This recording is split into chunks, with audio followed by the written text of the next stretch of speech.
श्री दुर्गा सप्तशती पहला अध्याय।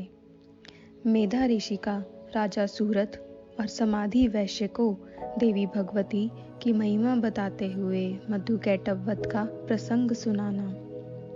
विनियोग। पहले चरित्र के ब्रह्मा ऋषि महाकाली देवता, गायत्री छंद, नंदा शक्ति, रक्त दंतिका बीज, अग्नि तत्व और ऋग्वेद स्वरूप हैं। श्री महाकाली देवता की प्रसन्नता के लिए पहले चरित्र के रूप में विनियोग किया जाता है। ध्यान। भगवान विष्णु के सो जाने पर मधु और कैटभ को मारने के लिए कमल से पैदा होने वाले ब्रह्मा जी ने जिनकी स्तुति की थी, उन महाकाली देवी का मैं सेवन करता हूँ। वे अपनी 10 भुजाओं में खड्ग, चक्र, गदा, बाण, धनुष, परिग, शूल, भुशुंडी, मस्तक और शंख धारण किए हुए हैं। उनके 3 नेत्र हैं। वे अपने समस्त अंगों में दिव्य आभूषण धारण किए हुए हैं। उनके शरीर की चमक नीलमणि के समान है और वे 10 मुख और 10 पैरों वाली हैं। मार्कंडेय जी बोले, सूर्य के पुत्र सावर्णी जो 8वें मनु कहे जाते हैं, उनकी उत्पत्ति की कथा विस्तार पूर्वक कहता हूँ, सो सुनो। सूर्य पुत्र महाभाग सावर्णी भगवती महिमा माया के अनुग्रह से जिस प्रकार मनवंतर के स्वामी हुए, वही प्रसंग सुनाता हूँ। पूर्व काल की बात है। स्वरोचिष मनवंतर में सूरत नामक के एक राजा थे, जो चैत्र वंश में उत्पन्न हुए थे। समस्त भूमंडल पर उनका अधिकार था। वे प्रजा का अपने औरस पुत्रों की भांति धर्म पूर्वक पालन करते थे। फिर भी उस समय कोला नगरी का नाश करने वाले क्षत्रिय उनके शत्रु हो गए। राजा सूरत की दंड नीति बड़ी प्रबल थी। उनका शत्रुओं के साथ युद्ध हुआ। यद्यपि कोला विध्वंसी संख्या में कम थे, तो भी राजा सूरत युद्ध में उनसे हार गए। तब वे युद्ध भूमि से अपने नगर को लौट आए और केवल अपने देश के राजा होकर रहने लगे। किंतु वहां भी उन प्रबल शत्रुओं ने उस समय राजा सूरत पर आक्रमण कर दिया। राजा का बल क्षीण होने लगा। इसलिए उनके दुष्ट, बलवान एवं भेदी मंत्रियों ने वहां उनकी राजधानी में भी राजकीय सेना और खजाने को हथिया लिया। सूरत का प्रभुत्व नष्ट हो चुका था। इसलिए वे शिकार खेलने के बहाने घोड़े पर सवार हो वहां से अकेले ही एक घने जंगल में चले गए। वहां उन्होंने ब्राह्मण श्रेष्ठ मेधा मुनि का आश्रम देखा। उस आश्रम में अनेकों हिंसक जीव भी परम शांत भाव से रहते थे।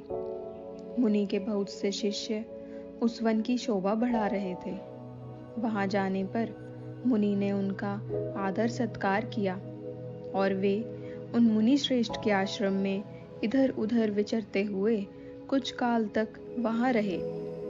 फिर ममता के वश होकर वे उस आश्रम से इस प्रकार चिंता करने लगे, पूर्व काल में मेरे पूर्वजों ने जिस नगर का पालन किया था, वही नगर आज मुझसे रहित है। पता नहीं दुराचारी सेवक गण उसकी धर्म पूर्वक रक्षा करते हैं या नहीं।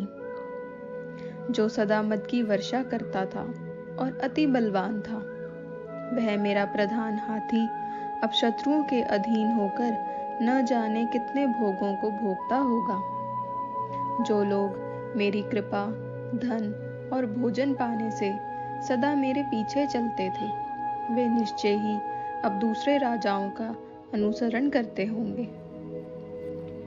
व्यर्थ खर्च करने वाले उन लोगों के द्वारा अत्यंत कष्ट से जमा किया हुआ वह मेरा खजाना खाली हो जाएगा। ये तथा और भी कई बातें राजा सूरत लगातार सोचते रहते थे। एक दिन उन्होंने वहां विप्रवर मेधा के आश्रम के निकट एक वैश्य को देखा और उससे पूछा, हे सज्जन, तुम कौन हो? यहाँ तुम क्यों शोकग्रस्त और उद्विग्न दिखाई देते हो? राजा सूरत का यह प्रेम पूर्वक कहा हुआ वचन सुनकर वैश्य ने विनीत भाव से उन्हें प्रणाम करके कहा। वैश्य बोला, राजन, मैं धनियों के कुल में उत्पन्न एक वैश्य हूँ। मेरा नाम समाधि है। मेरे दुष्ट स्त्री पुत्रों ने धन के लालच में आकर मुझे घर से बाहर निकाल दिया है। इस समय मैं धन, स्त्री और पुत्र से वंचित हूँ। विश्वसनीय बंधु बांधवों ने मेरी ही संपत्ति छीनकर मुझे निकाल दिया। इसलिए दुखी हो मैं यहाँ चला आया हूँ। यहाँ रहकर मैं इस बात को नहीं जानता कि मेरे पुत्रों की, स्त्री की और स्वजनों की कुशल है या नहीं। इस समय घर में वे कुशल से रहते हैं अथवा अकुशल से। वे मेरे पुत्र कैसे हैं? क्या वे सदाचारी हैं अथवा दुराचारी हो गए हैं? राजा ने पूछा, जिन लोभी स्त्री पुत्र आदि ने धन के कारण तुम्हें घर से निकाल दिया, उनके प्रति तुम्हारे चित्त में इतना प्यार क्यों है? वैश्य बोला, आप मेरे विषय में जो बात कहते हैं वह सच है, किंतु क्या करूं? मेरा मन निष्ठुरता धारण नहीं कर सकता। जिन्होंने धन के लोभ में पड़कर पिता के प्रति श्रद्धा, पति के प्रति प्रेम तथा स्वजन के प्रति अनुराग को तिलांजलि दे मुझे घर से निकाल दिया है, उन्हीं के प्रति मेरे हृदय में इतनी अनुरक्ति है।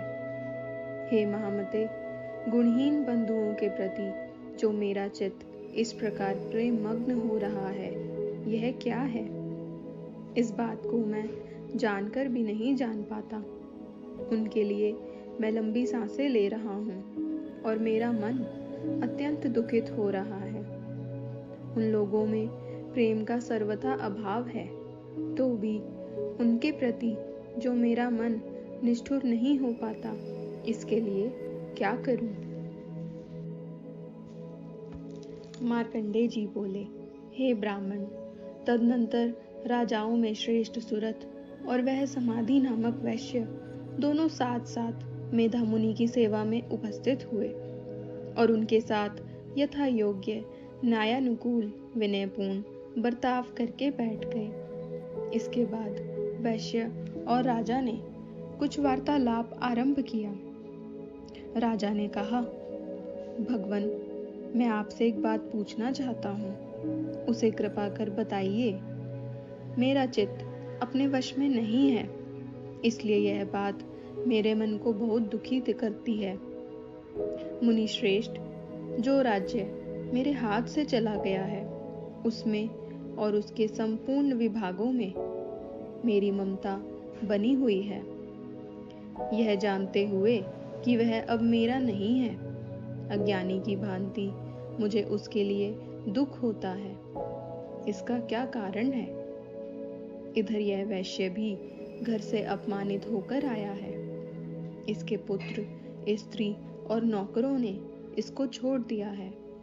आत्मीय जनों ने इसका परित्याग कर दिया है, तो भी इसके हृदय में उनके प्रति अत्यंत स्नेह है। इस प्रकार यह तथा मैं दोनों ही बहुत दुखी हैं, जिसमें प्रत्यक्ष दोष देखा गया है। उस विषय के लिए भी हमारे मन में ममता के कारण आकर्षण पैदा हो रहा है। हे महाभाग, हम दोनों समझदार हैं, तो भी हम में जो मोह पैदा हुआ है, यह क्या है? विवेक शून्य पुरुष की भांति मुझ में और इसमें भी यह मूढ़ता स्पष्ट दिखाई देती है। ऋषि बोले, महाभाग, सब जीवों को विषय गोचर होने का ज्ञान है, और हे महाभाग, विषय भी सबके लिए अलग अलग है। कुछ प्राणी दिन में नहीं देखते तथा कुछ जीव ऐसे हैं जो दिन और रात्रि में बराबर देखते हैं। यह ठीक है कि मनुष्य समझदार होते हैं, किंतु केवल वे ही ऐसे नहीं होते। पशु, पक्षी आदि सभी प्राणियों में बुद्धि होती है। मनुष्यों का ज्ञान भी वैसा ही होता है, जैसा उन मृगों और पक्षियों का होता है, तथा जैसा मनुष्यों का होता है, वैसा ही उन मृग पक्षी आदिकों का होता है। यह तथा अन्य बातें भी प्रायः दोनों में समान हैं। समझ होने पर भी इन पक्षियों को देखो, ये स्वयं भूख से पीड़ित होते हुए भी मोहवश बच्चों की चोंच में कितने चाव से अन्न के दाने डाल रहे हैं। पुरुष श्रेष्ठ, क्या तुम देखते नहीं कि ये मनुष्य समझदार होते हुए भी लोभवश अपने किए हुए उपकार का बदला पाने के लिए पुत्रों की कामना करता है। यद्यपि उन सब में समझ की कमी नहीं है, तथापि वे संसार की स्थिति बनाए रखने वाली भगवती महामाया के प्रभाव द्वारा ममता में भंवर से युक्त हो मोह के गड्ढे में गिराए जाते हैं। इसलिए इसमें आश्चर्य नहीं करना चाहिए।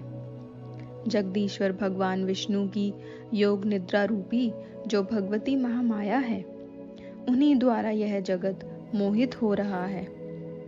वे भगवती महामाया देवी ज्ञानियों के भी चित्त को बलपूर्वक खींचकर मोहग्रस्त कर देती हैं। वे ही इस सारे चराचर जगत की सृष्टि करती हैं, तथा वे ही प्रसन्न होने पर भी मनुष्यों को मुक्ति के लिए वरदान देती हैं। वे ही पराविद्या, संसार बंधन और मोक्ष की कारणभूता सनातनी देवी तथा संपूर्ण ईश्वरों की भी आधीश्वरी हैं। राजा ने पूछा, भगवन, जिन्हें आप महामाया कहते हैं, वे देवी कौन हैं? ब्राह्मण, उनकी उत्पत्ति कैसे हुई तथा उनके कार्य कौन कौन से हैं? ब्रह्मवेताओं में श्रेष्ठ महर्षि उन देवी का जैसा प्रभाव हो, जैसा स्वरूप हो और जिस प्रकार प्रादुर्भाव हुआ हो, वह सब मैं आपके मुख से सुनना चाहता हूँ। ऋषि ने कहा, राजन, वास्तव में तो वे देवी नित्य स्वरूपा ही हैं। संपूर्ण विश्व उन्हीं का रूप है तथा उन्होंने समस्त जगत व्याप्त कर रखा है। तथापि उनका आविर्भाव अनेक प्रकार से होता है, वह मुझसे सुनो। यद्यपि वे नित्य और अजन्मा हैं, तथापि जब देवताओं का कार्य सिद्ध करने के लिए प्रकट होती हैं, उस समय संसार में उत्पन्ना कहलाती है। कल्प के अंत में जब संपूर्ण जगत एक ही महासागर में डूब रहा था और सबके प्रभु भगवान विष्णु शेषनाग की शैया बिछाकर योग निद्रा में लीन हो सो रहे थे, उस समय उनके कानों की मैल से दो भयंकर असुर उत्पन्न हुए, जो मधु और कैटभ के नाम से प्रसिद्ध थे। वे दोनों ब्रह्मा जी का वध करने को उद्यत हो गए। भगवान विष्णु के नाभि कमल में विराजमान प्रजापति ब्रह्मा ने जब उन दोनों भयानक असुरों को अपने पास मारने के लिए आता और भगवान को सोया हुआ देखा, तो एकाग्र चित्त होकर उन्होंने भगवान विष्णु को जगाने के लिए नेत्रों में निवास करने वाली योग निद्रा की स्तुति आरंभ की, जो इस विश्व की स्वामिनी, जगत को धारण करने वाली, संसार का भरण पोषण और संहार करने वाली तथा तेज स्वरूप भगवान विष्णु की अनुपम शक्ति है। उन्हीं भगवती निद्रा देवी की भगवान ब्रह्मा स्तुति करने लगे। ब्रह्मा जी ने कहा, देवी, तुम ही स्वाहा, तुम ही स्वधा और तुम ही वष्टकार हो। स्वर भी तुम्हारे ही स्वरूप हैं। तुम ही प्राणदायिनी सुधा हो। नित्य अक्षर प्रणव में आकार, उकार, मकार, इन 3 मात्राओं के रूप में तुम ही स्थित हो, तथा इन 3 मात्राओं के अतिरिक्त जो बिंदु रूपा नित्य अर्ध मात्रा है, जिसका विशेष रूप से उच्चारण नहीं किया जा सकता, वह भी तुम ही हो। देवी, तुम ही संध्या, सावित्री तथा परम जननी हो। देवी, तुम ही इस सकल ब्रह्मांड को धारण करती हो। तुम ही इस जगत की सृष्टि हो। तुम ही इसका लालन पालन करती हो और सदा तुम ही कल्प के अंत में सबको अपना ग्रास बना लेती हो। जगन्मयी देवी, इस जगत की उत्पत्ति के समय तुम सृष्टि रूपा हो, पालन काल में स्थिति रूपा हो तथा कल्पांत के समय संहार रूपा हो। तुम ही महाविद्या, महामाया, महामेधा, महास्मृति, महामोह रूपा, महादेवी और महाअसुरी हो। तुम ही तीनों गुणों सत्व, रज और तम को उत्पन्न करने वाली सबकी प्राकृति हो। भयंकर काल रात्रि, महारात्रि और तुम ही बोध स्वरूपा बुद्धि हो। लज्जा, शांति और क्षमा, पुष्टि, तुष्टि तुम ही हो। तुम शूलधारिणी, घोर रूपा, खड्ग धारिणी तथा गदा, चक्र, शंख और धनुष धारण करने वाली हो। बाण, भुशुंडी और परिघ ये भी तुम्हारे अस्त्र हैं। तुम सौम्य और सौम्यतर हो। इतना ही नहीं, जितने भी सौम्य एवं सुंदर पदार्थ हैं, उन सब की अपेक्षा तुम अत्यधिक सुंदर हो। पर और अपर, सबसे परे रहने वाली परमेश्वरी शक्ति तुम ही हो। अखिलात्मिक देवी, कहीं भी सत असत रूप जो कुछ वस्तुएं हैं, उन सब की जो कुछ शक्ति है, वह तुम ही हो। ऐसी अवस्था में तुम्हारी स्तुति क्या हो सकती है? जो इस जगत की सृष्टि, पालन और संहार करते हैं, उन भगवान को भी जब तुमने निद्रा के अधीन कर दिया है, तो तुम्हारी स्तुति करने में यहाँ कौन समर्थ हो सकता है? मुझको, भगवान शंकर को तथा भगवान विष्णु को भी तुमने शरीर धारण कराया है। अतः तुम्हारी स्तुति करने की शक्ति किसमें है? देवी, तुम तो अपने इन उदार प्रभावों से भी विशेष स्तुत्य हो। ये जो दोनों दुर्धर्ष असुर मधु और कैटभ हैं, इनको मोह में डाल दो और जगदीश्वर भगवान विष्णु को शीघ्र जगा दो। साथ ही इनके भीतर इन दोनों महान असुरों को मार डालने की बुद्धि उत्पन्न करो। ऋषि बोले, हे राजन, जब ब्रह्मा जी ने वहाँ मधु और कैटभ को मारने के उद्देश्य से भगवान विष्णु को जगाने के लिए तमोगुण की अधिष्ठात्री देवी योग निद्रा की इस प्रकार स्तुति की, तब वे भगवान के नेत्र, नासिका, बाहु, हृदय और वक्ष स्थल से निकलकर अप्रकट जन्म वाले ब्रह्मा जी की दृष्टि के समक्ष खड़ी हो गई। योग निद्रा से मुक्त होने पर जगत के स्वामी जनार्दन उस एकार्णव के जल में शेषनाग की शैया से जाग उठे। फिर उन्होंने उन दोनों असुरों को देखा। वे दुष्ट आत्मा मधु और कैटभ अत्यंत बलवान तथा पराक्रमी थे और क्रोध से लाल लाल आंखें किए ब्रह्मा जी को खा जाना चाहते थे। तब भगवान श्री हरि ने उठकर उन दोनों के साथ 5000 वर्षों तक केवल बाहु युद्ध किया। वे दोनों भी अत्यंत बल के कारण मदोन्मत्त हो रहे थे। इधर माया ने भी उन्हें मोह में डाल रखा था, इसलिए वे भगवान विष्णु से कहने लगे, हम तुम्हारी वीरता से प्रसन्न हैं। तुम हम लोगों से किस वर की कामना करो। श्री भगवान बोले, यदि तुम दोनों मुझ पर प्रसन्न हो तो अब मेरे हाथ से मारे जाओ। बस इतना सा ही मैंने वर मांगा है। यहाँ दूसरे किसी वर से क्या लाभ है? ऋषि ने कहा। इस प्रकार धोखे में आ जाने पर जब उन्होंने संपूर्ण जगत में जल ही जल देखा। तब कमल नेत्र भगवान विष्णु ने कहा, जहां पृथ्वी जल में डूबी हुई न हो वहीं हमारा वध करो। ऋषि बोले, तब तथास्तु कहकर शंख, चक्र और गदा धारण करने वाले भगवान ने उन दोनों के मस्तक अपनी जांघ पर रखकर चक्र से काट डाले। इस प्रकार ये देवी महामाया ब्रह्मा जी की स्तुति करने पर स्वयं प्रकट हुई। अब आगे तुमसे उनके प्रभाव का वर्णन करता हूँ, सुनो। इति मधुकैटभ वध नामक पहला अध्याय समाप्त होता है। जय माता दी।